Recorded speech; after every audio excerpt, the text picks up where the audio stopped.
Sure we make good use of everyone's time.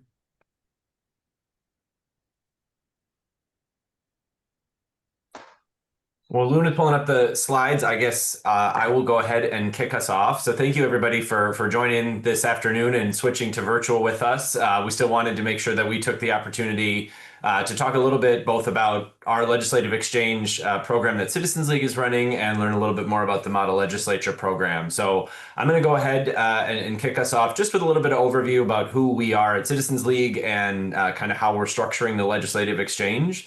And then special thanks to Representative Baker and Clardy, who will be joining us shortly. We'll just have a little conversation about their experience in the legislative exchange. And I know we have a few other legislators with us. Representative Perryman, we'll have a little preview. We'll have some photos from Representative Perryman's visit with Representative Feist in her district. And Representative Zalesnikar is with us as well, and she will be our next visit. We're bringing Representative Carroll up to visit her district next week. So really excited about that one and very grateful to all of the legislators here who've been a part of the legislative exchange with us so far and others who may be in the future. So Citizens League, for those of you who aren't familiar, we're about 73 years old. Citizens League was founded in 1952, nonpartisan, nonprofit organization that has always been focused on empowering people to engage in civic life and public policy. That work looks like we do our work in a lot of different ways. We focus on public policy research and projects. We do a lot of civic engagement opportunities with companies and organizations that are members of ours at Citizens League. We run a Capital Pathways internship program. So that's a program that directly connects BIPOC college students with host organizations working at the state capitol. Some of you may have encountered or worked with Capital Pathways host organizations or students over the last decade. We are looking forward to our 11th year of that program in 2026. And to date, have about 350 alumni, students who've participated in the program, and we've worked with 115 host organizations over the last decade. It's a program that we're really proud of, including the fact that about 75% of students who have gone through the Capital Pathways program continue to work in public policy, many around the state capitol. Some have gone on to run for office, and we have alumni even working nationally and internationally. And many credit their sort of interest and ability to work in public policy to getting started with the Capital Pathways internship program. So if your organization or if you're interested in being a host for a Capital Pathways intern, those applications are open now through November 6th. And just today, we actually opened student applications as well. So if you know any college students who may be interested in joining the Capital Pathways internship, those applications will be open through November 13th. And all that information, as well as informational sessions, are available on our website. And then the Legislative Exchange is our newest program, which is what we're here to talk about today. We launched that earlier this year in April. Luna, I think if we can go ahead to the next slide on that one. So the legislative exchange was an idea that really is modeled after a federal program. There's a program called the American Congressional Exchange. It's run by the Bipartisan Policy Center out of Washington, D.C. But we are very proud that Citizens League is the host of the first in the nation state-based model. We in Minnesota launched the legislative exchange in April, as I mentioned this year, really focused on, let's go back one. Sorry, Luna. Focused on kind of how can we improve trust and build bipartisan relationships in the state legislature. So the way we work these legislative exchanges, obviously in a very unique legislative session with 67-67 split in the House, felt like a really good time for a program like this. So I like to think that it's a pretty simple idea, but one that's really important in the state of the world that we find ourselves in. We pair up one Republican and one Democratic member of the state legislature to visit each other's districts, really to get to know both each other and build that relationship together, but also to learn more about the geography, the economy, the culture, the demographics of a district that's different than their own. Our exchange trips typically last somewhere between 12 and 36 hours, depending on the distance and the amount of things and visits we're trying to set up in the district. And those itineraries include all sorts of things. We do roundtable conversations, are often looking for, manufacturing or business tours that we can bring in, meeting with local civic leaders, education, business, faith, community leaders, really trying to kind of work with the host legislator to what do you want to show off in your district? What do you want another member of the legislature on the other side of the aisle to know? Who do you want them to meet? We really hope that these exchange trips are both contributing to those relationships between the legislators themselves, but also getting a better understanding and a deeper understanding of another community and their needs as well. Because Citizens League is not a registered lobbying organization, we have been in the past, but we haven't been since 2020. We have the ability to also cover all of the associated costs with this. As someone who's most of my career has been around the state capitol, it still feels a little strange that I'm allowed to pay for costs for legislators. But we are. The Campaign Finance Board gave us an advisory opinion clarifying that all of the costs associated with these exchange trips, travel, hotels, food, are all appropriate and acceptable for us to cover the cost of to help facilitate this program, which is another reason that it felt really important for us. Certainly, a lot of organizations would have an interest in something like this, but may not have the ability to run it that way. And so we're really happy that we're able to do that and appreciative that works out. I think we've got a couple photos here lined up from some of our recent visits. One more. There we go. Before we skip there, we also had put together an advisory council. I know many of you will recognize a lot of names on this list, really focused on a bipartisan list of former elected officials and others who've worked around the state capitol. These folks volunteer their time to be on our advisory council and help us think about how can we fundraise to support the program? Who should we be talking to? Where might we want to, set up visits and do tours in different districts? And another aspect that we look to the advisory council for is as legislators complete these visits and look at potential ways they might be able to work together during the legislative session on policy or introducing bills and legislation together, that our advisory council can also help us connect them to resources or other experts to do any research or explore what those legislative possibilities with the bill language could look like. So we really appreciate these folks. Actually have a meeting with them later this week to provide some updates and get their feedback and insights. And then the next one gives you a recap of the legislators who have participated in exchanges so far. As I mentioned, very grateful to have Representatives Clardy and Baker with us today to talk a little bit about their experience. Representative Perryman hosted Representative Feist back in July. That was a really wonderful visit up to the St. Cloud area, and we're looking forward to the exchange in Representative Feist district. At the end of September, we were up on the Iron Range visiting Representative Warwas with Representative Mahmoud from South Minneapolis.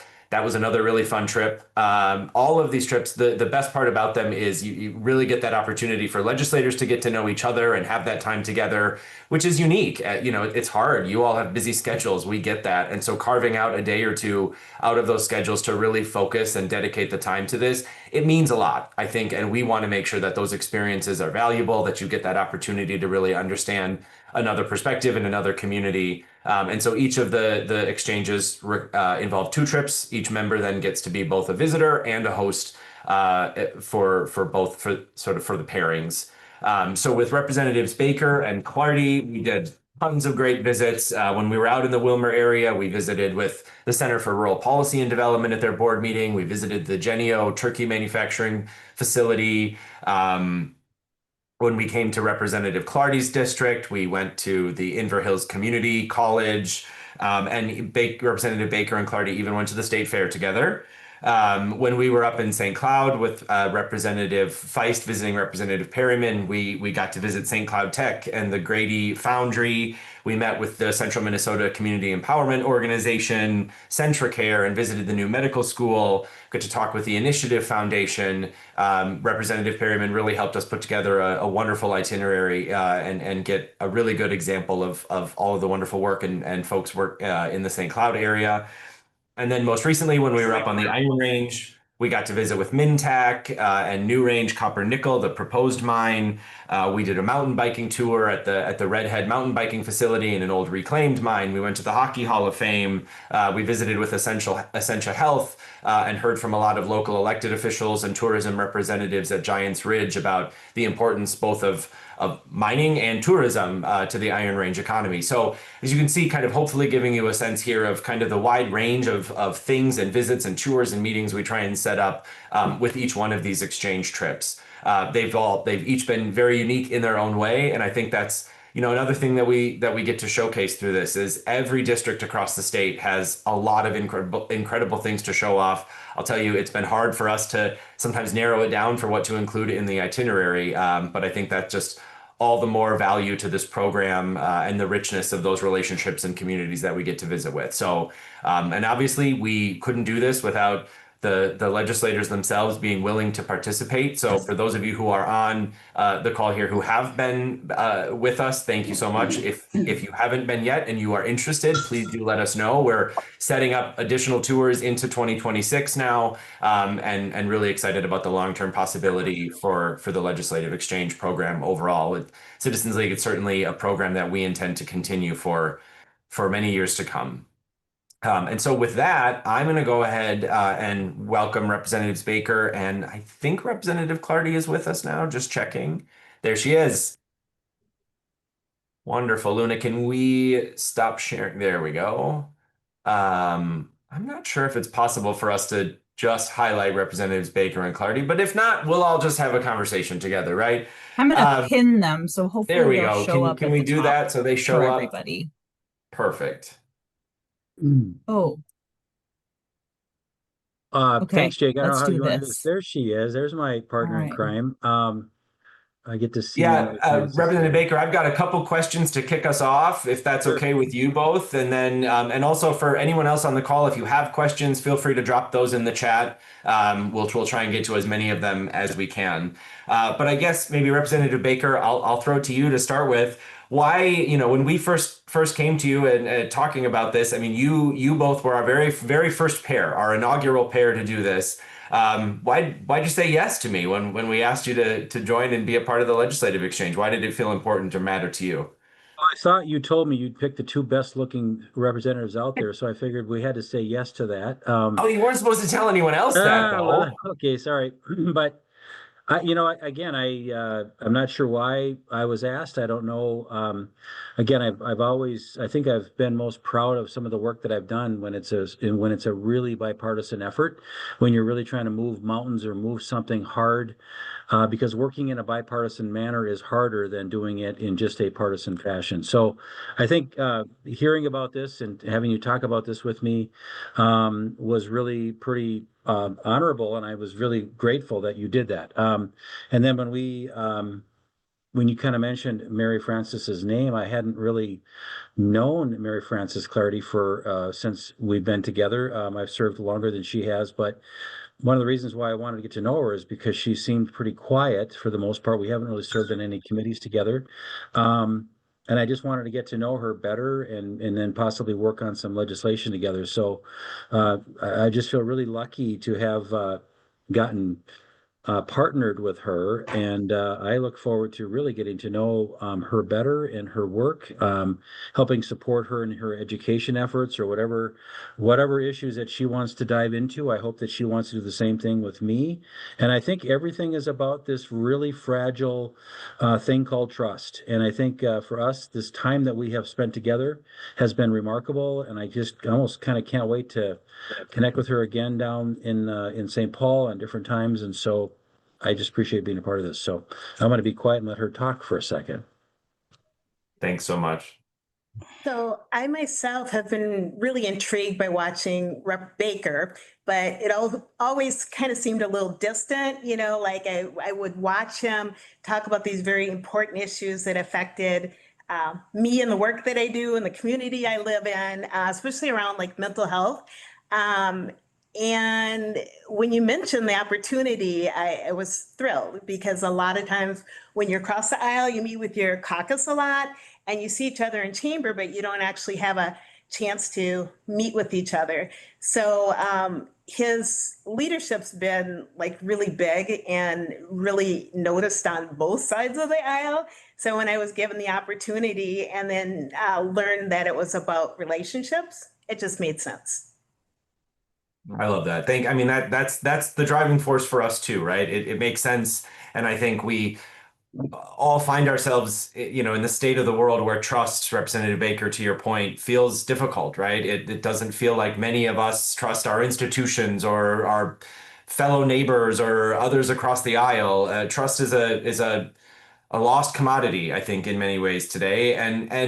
But at the same time, I would argue it feels more important than ever, especially here in Minnesota with a split legislature. I mean, the dynamics of this are quite historic and unheard of. You both participating in an even split 67-67 split legislature sort of requires bipartisan work to get anything done. But I'm curious to hear from both of you a little bit more about what that's like. I think many of the folks on the call here know that bipartisan work does still happen around the halls of the state capitol pretty regularly, but it's not always the headline grabbing news. It's not always what might catch everyone's attention. And certainly a lot of the chatter in the news and others is about the more contentious ideas where we might disagree. But I'd love to hear you both talk a little bit about what navigating that has looked like, or maybe Representative Baker, from your perspective, how have things changed? You know, as you mentioned, you've been in the legislature a few terms longer than Representative Clardy. How has that changed over time? And how have you seen the need for bipartisanship or working across the aisle, present itself? Is it important? I think there's a couple things that come to my mind on that question. I think, number one, I think I just want to lay the foundation about the remarkable timing of this process today with a tied House. But also I want to give a lot of credit to Melissa Hortman and Lisa Damuth, because I think that they really sort of helped us kind of set the tone going into the session that we are tied. We can't pass anything unless we have bipartisan support to get anything off the House floor. At first, that was hard for me to kind of comprehend and hard for me to accept. We thought some of those ideas would garner at least a couple of votes.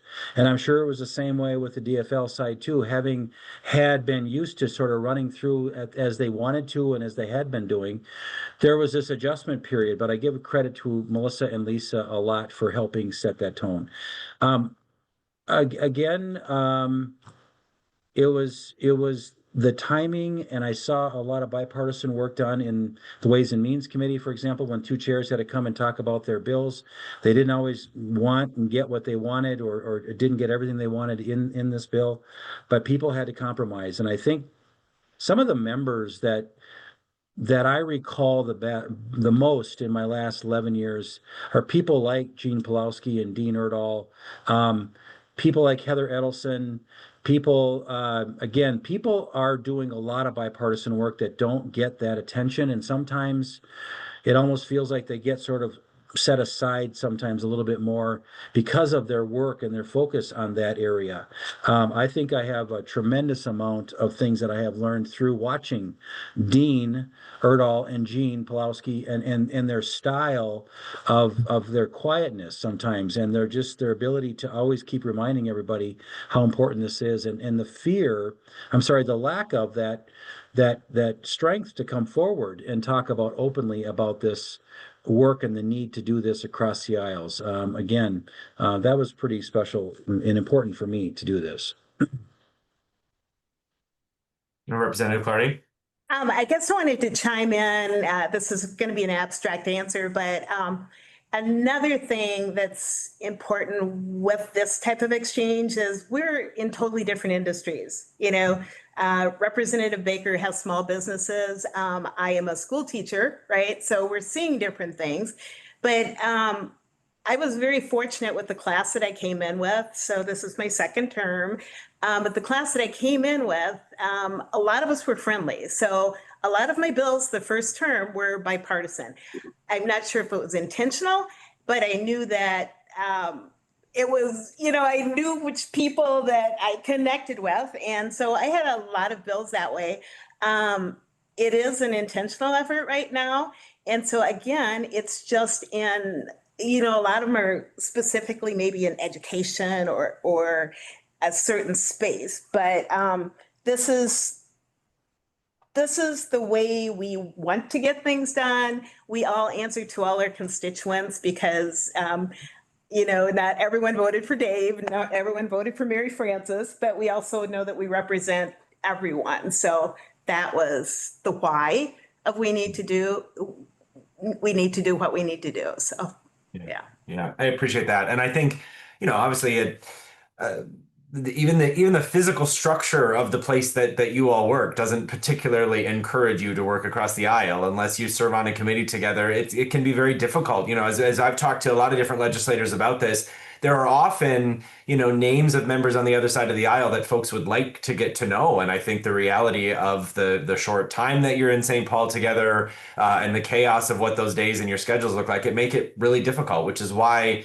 sort of carving out this intentional time for the legislative exchange to help build these relationships feels so important to us. And I'd be curious for both of you, kind of maybe a two-part question here. One, are there any key memories from the visits to each other's districts that you want to share about things that really stuck out to you, or memorable visits? And are there any initial policy ideas we're thinking about that you might be able to work together on at the 26th session? I'm just Maybe gonna, I'll start with you. Yeah, go ahead. yeah, I'm gonna jump in. I guess it was like the personal piece, like getting to know like Dave's family, his wife, his daughter, kind of like seeing where he lived, that kind of thing. That spoke a lot of volume, just like he needed to see my area, same kind of thing. I think that I've been brainstorming a lot about like bills that we can work on. We talked about a possible apprenticeship program. Today I was up touring some schools up in Bemidji, and on the way up, on the drive, I was talking about a concept that we'll talk about later. But I was talking about a concept, and I talked about this program, and they said, yeah, Representative Baker would be perfect with it. And part of it has to do with, some education, and part of it has to do with the mental health piece and quality of life. So that's my answer, and I'm sticking with it for now. Thank you. We had I think we had a number of great moments that were sort of aha for me. Just listening to her ask questions from people in my district that we had pulled together for certain roundtables, educators, business people, and then doing the same kind of thing back in her district.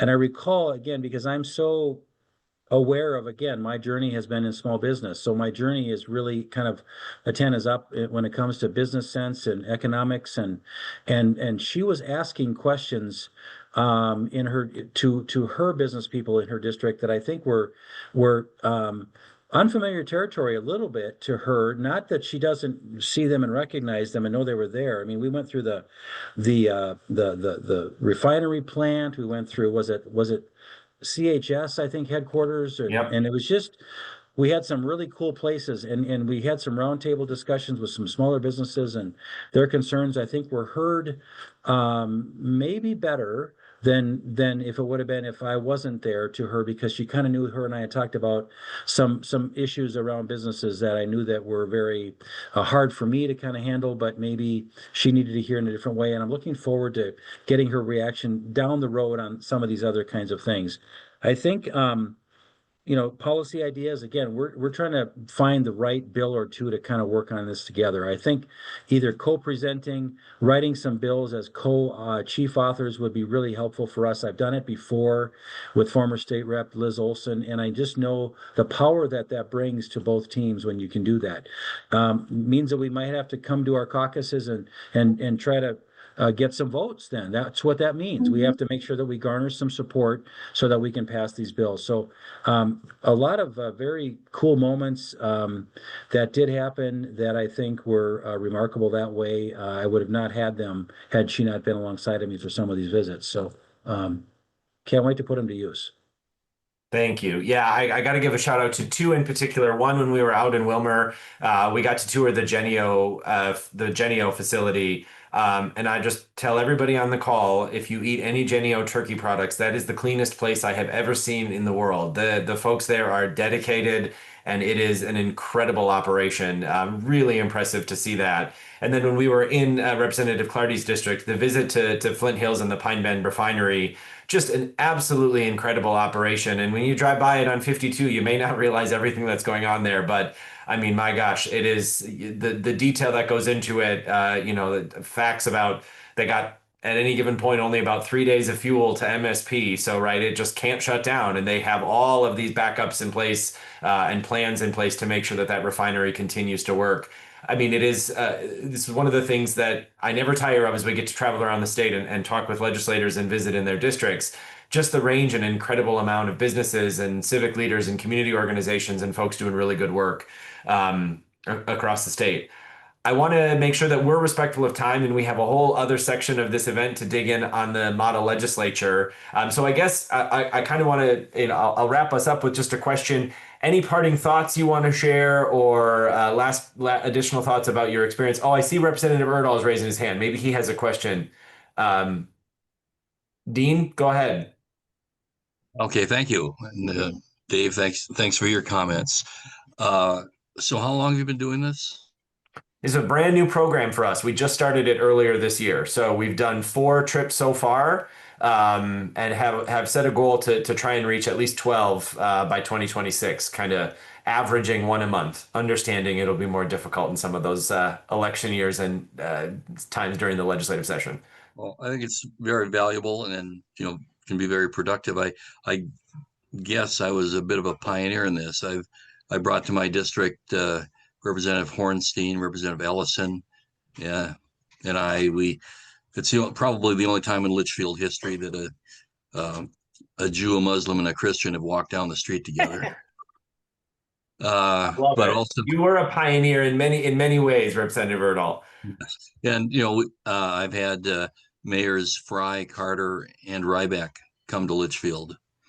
I've gone Fantastic. I went to a synagogue with Representative Hornstein, but what really leads to bipartisanship and working together is the bonding committee, the capital investment committee. You have to have a 60% to pass the bill, so you have to work together on that committee to get things done.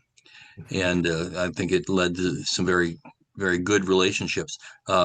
I've even suggested that all omnibus bills have to have a supermajority to pass. That would really get people working together, but I wouldn't count on that ever happening.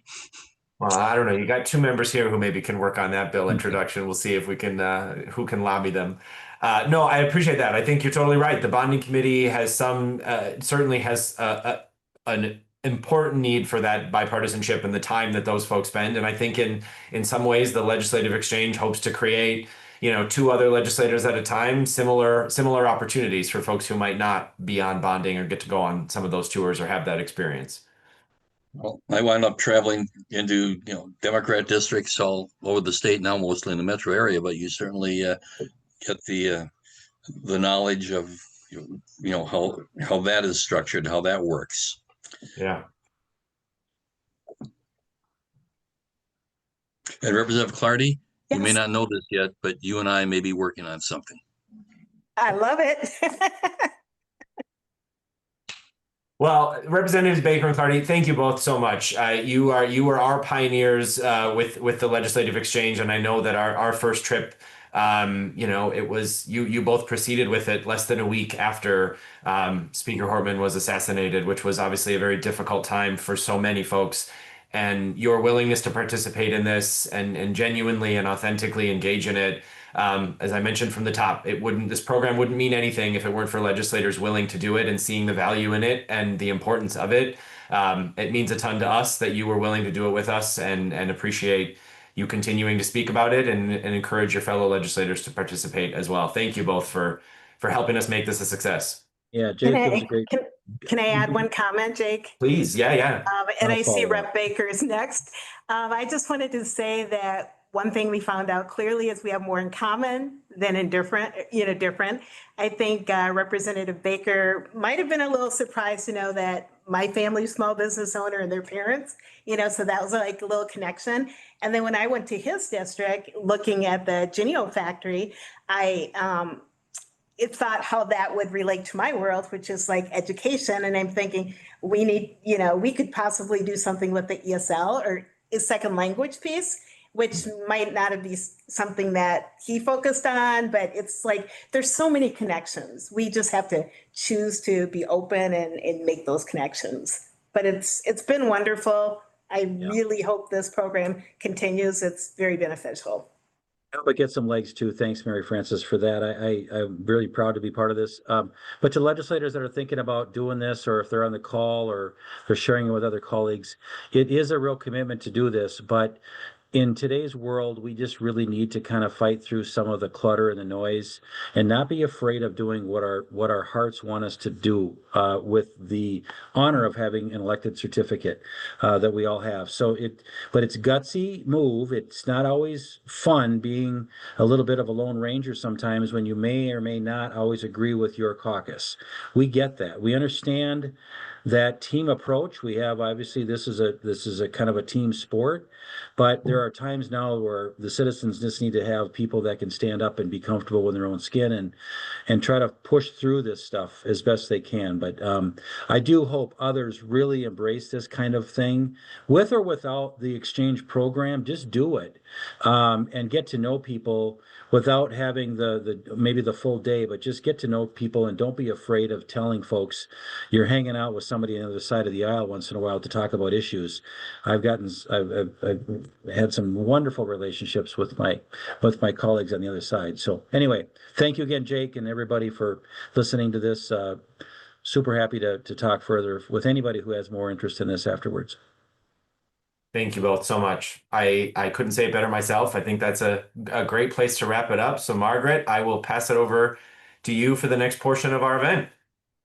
Thanks, everyone. Great. We really appreciate it.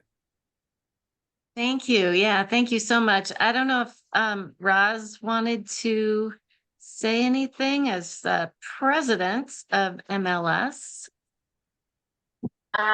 Yeah, thanks. I'm sorry, but my husband's in the ER and it's gotten more complicated. But please join the MLS, Minnesota Legislative Society. It's a great way to help build those bonds and get to know colleagues on both sides of the aisle, both bipartisan and bicameral. And I just want to thank Jake for letting us work with him and the legislators who've been involved with this program. So thank you guys for everything. Care, Roz. Yeah, thank you.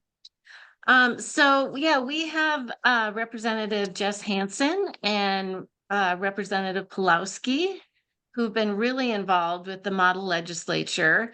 And we also have a short video that is really fun to watch, because you get to see the students who participated at the Metro State Model Legislature at the state capitol.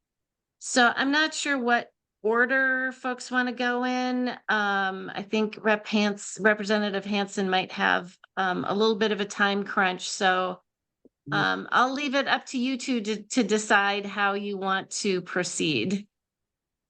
It's fine with me if Representative Hansen wants to go, or if you want to show the video first so they have an idea of what we're talking about.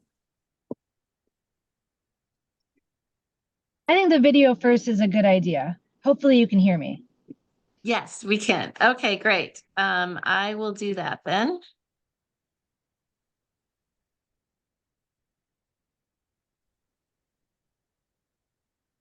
Okay, can everybody see this? Yep. Okay.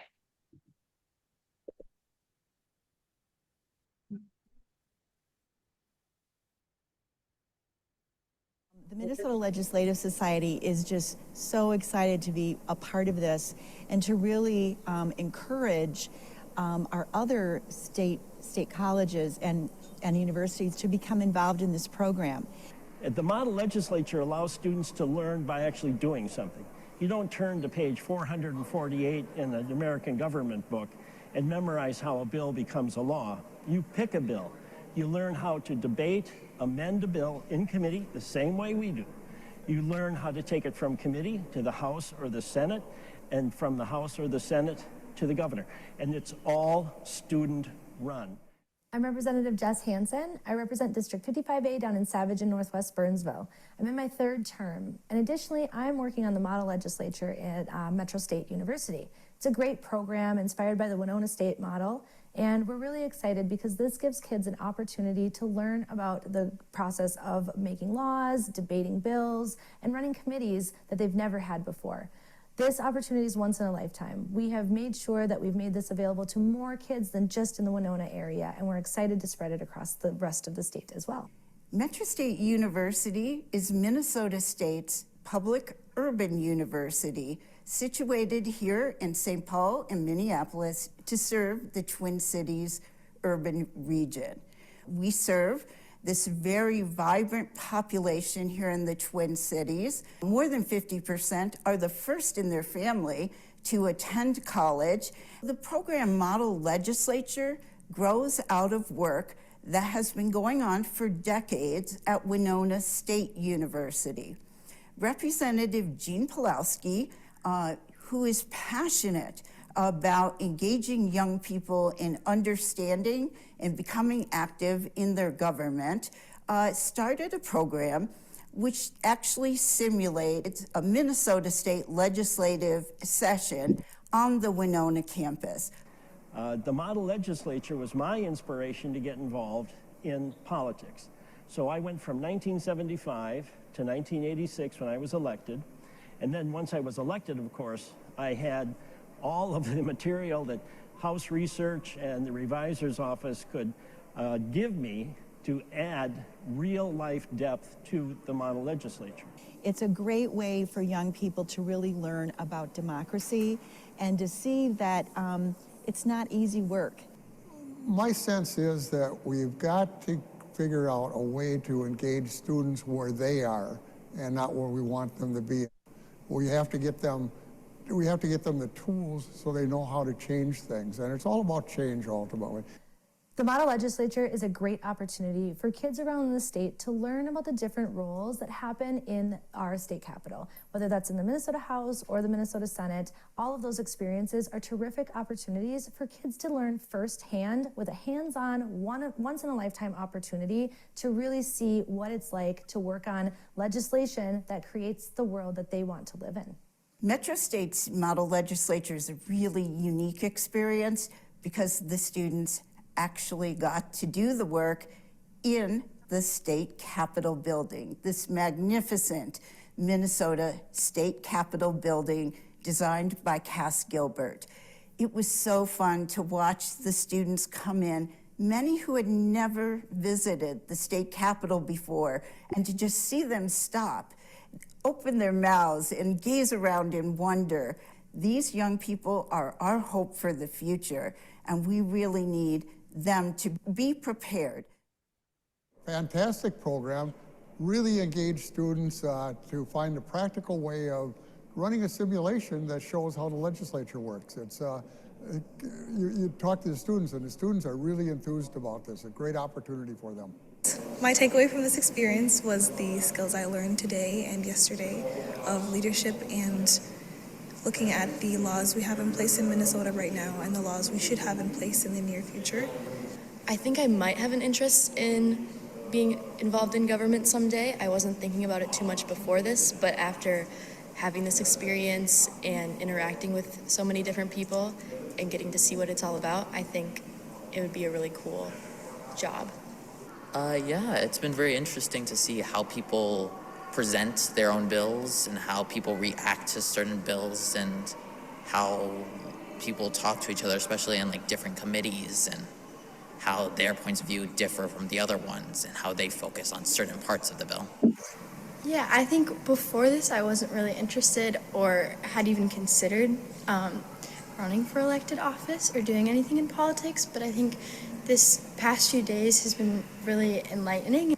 I believe that running for office is something that's on my radar because I think that at the moment our government is ran by people who are far too beyond their time. If you ever get an opportunity like this, especially from model legislature, I would 100% do it. You might think it's really boring or something you might not be interested in. That's how I came into it, and I ended up loving it, and I would totally do it again. Coming here and seeing all like the lawmakers and all the politicians here, that just really made me like, wow, this is like really professional compared to what I originally thought of.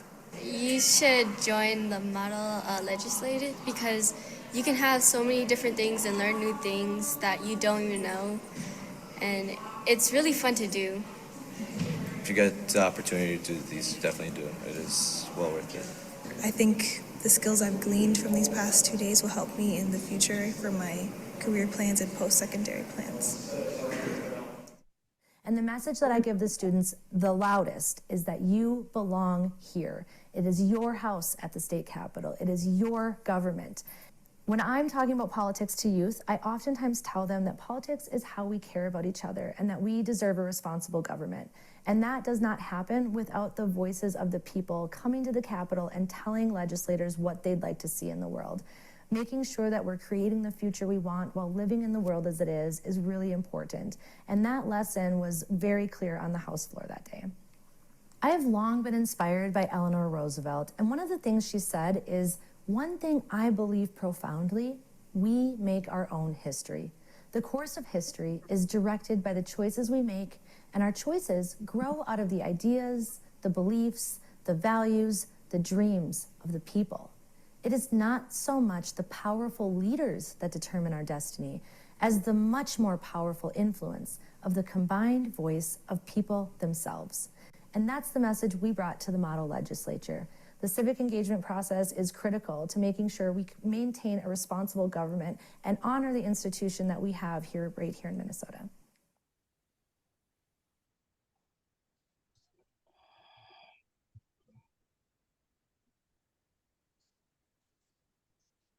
Okay, so I will let you take it away. Well, thank you, everybody. Thanks for having me to present this tonight. You know, the Winona State Model Legislature Program, when Jean told me about this when I first was elected, it just made me think that if I had found a program like that, or if a program like that had found me, I probably would have ended up on a different path of life. A lot of you have heard my story that I often say I was never supposed to become a politician because I faced a lot of adversity. But politics was really the thing that excited me, and it was a thing that I had a lot of passion for. So I feel strongly about making sure we get politics in front of kids as much as possible, because there's so many kids who don't know that the opportunities are there. State government offers great jobs. It doesn't have to be just running for office. And that's something that we focus on in the program at Metro State. So we teach a course in what's called the MAPPLE program. It's a Master's in Advocacy and Political Leadership program, which is where I went for my graduate degree. And this class helps the graduate students learn about committee structures and the legislative process so that they can support the high school students for the 2-day mini session. So we've really focused on helping them to watch different committee hearings, particularly ones that have a lot of legislative process discussions in them. We have panels that come in. So we have a panel of committee administrators, a panel of chairs, and a panel of folks who have served in both the minority and the majority. So we can talk about how those power dynamics shift, whether it be in committee or on the House floor. And this is our second time teaching this at Metro State. It's myself, Representative Emma Greenman, and C. Scott Cooper, who has been in that program for a long time. And so when we're talking to our graduate students, we're not just teaching them about the procedures and what's in the syllabus. We're also teaching them how to be youth mentors, how to work with youth and young people to get them involved in politics so that wherever they end up in their careers, they can also use the skills to make sure that they're finding some way to include youth in their work. We also focus on teaching them about the skills that staff play in the legislature, because a lot of these folks may not want to run for office, but we always need to be expanding the staff at the legislature and making sure there's lots of great people that understand the process applying for those positions. So they learn how to be committee administrators. Matt Gehring comes in and does a whole session about the history of the institution with them. We just did that last week, and then they'll get a whole class session with Pat Murphy, where we go to the Capitol. They get a chance to walk around and get like the one-of-a-kind Pat Murphy tour, like we all have heard so much about, and they get to spend this time in the retiring room, which all of you know that's a pretty great opportunity for folks that are not elected to have this class session in that room with Pat. And we also then will give them a chance to present their own bills. So in class, the graduate students are practicing being chairs themselves, practicing being committee administrators, and they're practicing using the IT system that Metro State built. we've all seen the IT system at the house. It's great. There's some things that could be better, and I think we see that in the system that Metro State built, and the Min-State system helped fund and all of that, to track the bills. So you can open live digital voting for the students so they can use their own devices once they're logged into their profile. Bills get moved through that process just right in the system, so it's nice and easy there. Amendments are done in that process as well, so they can do amendments on the fly. And there's other features that are just really exciting, and it would be great for us to have in the real legislature someday, so we hope to influence that a little bit with this program too.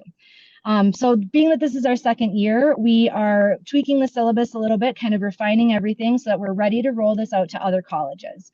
So I'm community faculty with Min-State, so I can go to any other campuses that need a co-teacher. I can help teach those courses, as well as any other community faculty who are interested in that. So that offer stands to folks. Obviously, also can help co-teach at other institutions, but it's a lot smoother when it's within the Min-State system for now. And this year's house only. We hope that in the coming years we can, do it all big and bold like Winona does it with a House and Senate. But we just wanted to make sure we worked out all the bugs, and I happen to be partial to the House. So we are looking forward to this session being on December 4th and 5th. And so between now and then, what's different than what we did last year is that I have developed a survey that I am sending to the students so that we can capture some of the data that you heard the students talk about in the video. You heard some of them say, I've never really thought about politics or working in government, but now I'm actually pretty interested. I would love to capture the data around that and see how effective is model legislature at encouraging or increasing interest or civic engagement in the coming years. So we'll be rolling that out to students.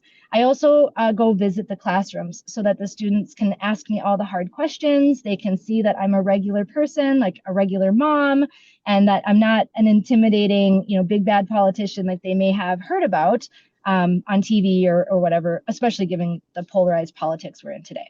So I try to normalize that for them. A lot of these students have, again, never visited the Capitol, even though they may live very close. And others have never even met a politician before. So we try to kind of just get that out of their system right away and answer any questions that they have that are making them feel nervous.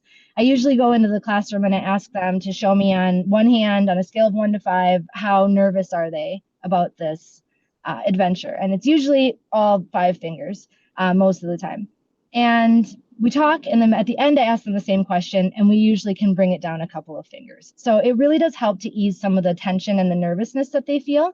And then the first day, they were pretty nervous, but after a little bit, they really just got the hang of it. So we're going to be continuing to expand this with a toolkit so other universities can roll this out to their local high schools as well. My vision for this is that it will be a plug and play option. And so as many people as possible can take this toolkit and use it and know exactly what to do to put on their own model legislature, maybe on their own campus or somewhere else.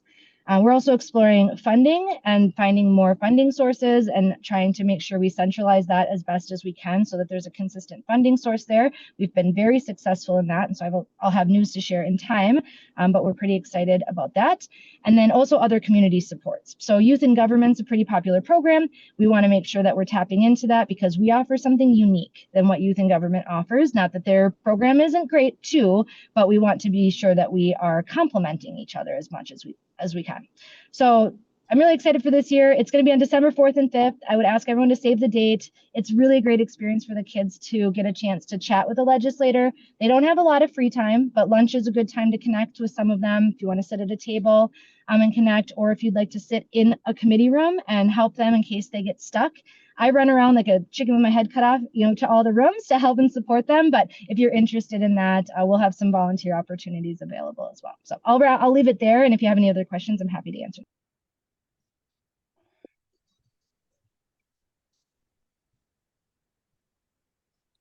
Okay, I guess it's my turn. So I'll chime in here. I know we're running short of time. First of all, I want to thank the Minnesota Legislative Society. Without their support, there would have been no expansion of the model legislature to Metro State University. And in particular, I want to thank Margaret and Rick Kruger. Margaret for her excellent work on generating grants, and Rick Kruger for his constant support of the Winona model legislature. Of course, he's a Winona State alumni. The Winona Model Legislature started in 1962 by the Winona area JCs. I became the advisor in 1975. When the JCs ceased to exist, Winona State took it over. So this will be my 50th year as the advisor to the Winona Model Legislature. It is nonpartisan. We have grades 6 through 12. We have public schools, private schools, charter schools, home schools, and we have now our second year of having homeschool students.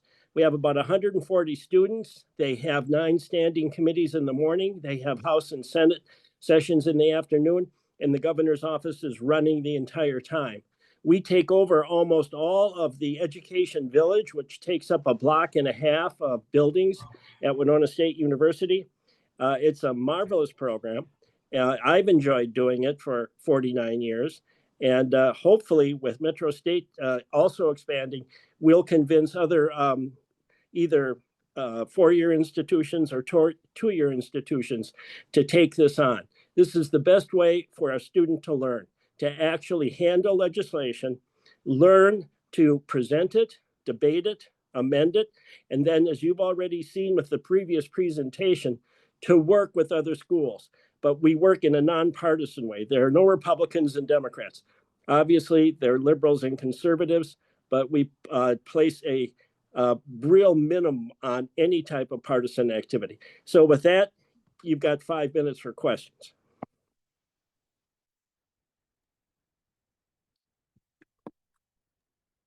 Okay, does anybody have any questions? I guess Representative Clardy, go right ahead.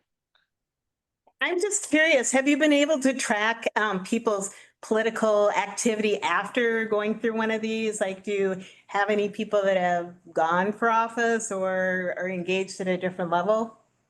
Could be nonprofit.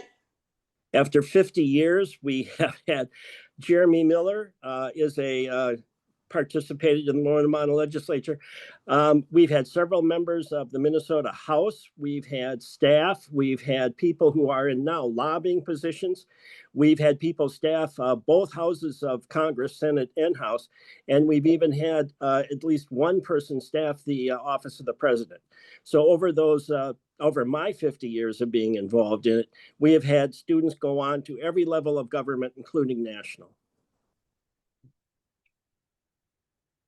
And I'll just add to that, my goal for expanding the survey is also to really collect email addresses from everybody, and so that we can have an ongoing connection to the graduates of the Model Legislature program at Metro State, at least, and hopefully we can model whatever they've done at Winona State for that too, as we kind of roll out the toolkit. So that way that can be a nice way for students to say, if they've worked in government, they can fill out a form real quick and say, hey, look, I got a job here, or hey, look, I'm going to college here.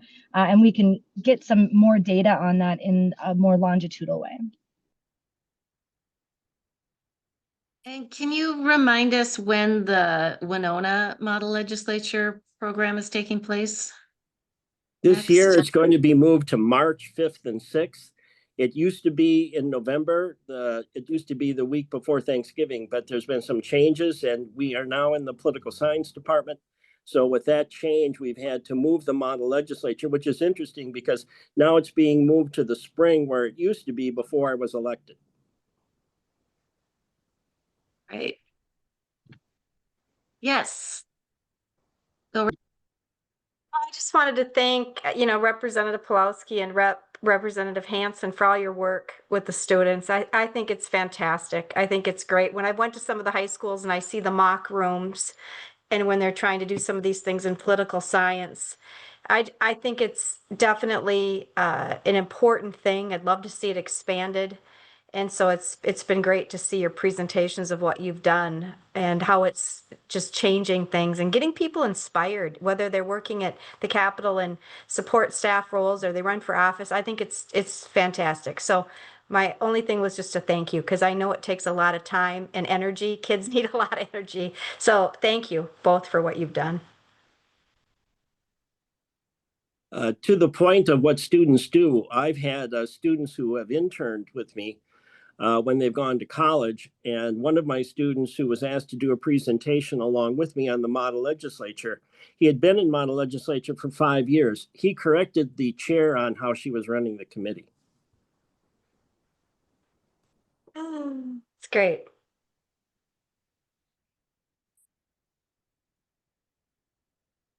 Okay, any final comments, questions, anything you want to say to wrap it up?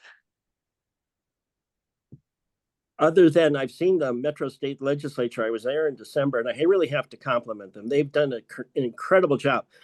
This takes a great deal of work, and the two websites that now exist side by side, the Metro State and the Winona State one, should be models for all of our high schools and all of our higher ed institutions to say, we can do this.